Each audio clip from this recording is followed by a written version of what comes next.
आप અહીંયા સમાચાર લેવા માટે આવે છે કેટલા નામ આજે સવારના રોજ અંબાજીથી નડિયાદના કઠલાલ અને આસપાસના ગામના લોકો દર્શન કરી અને પરત ફરી રહ્યા હતા ત્યારે ત્રિશુળિયા ઘાટ પાસે બસની પલટી ખાવાના સમાચાર મળ્યા હતા.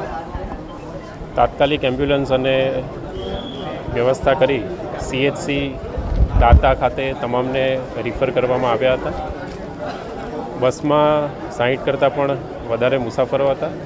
ત્યારબાદ પાલનપુર સિવિલ હોસ્પિટલ ખાતે 52 જેટલા લોકોને રિફર કરવામાં આવ્યા હતા.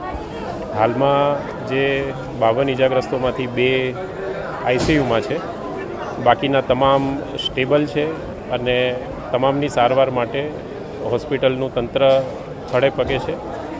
અકસ્માતમાં 2 પુરુષ અને 1 2 થી 3 વર્ષનું બાળક એમ કુલ 3 લોકોના દુઃખદ મૃત્યુ થયા છે.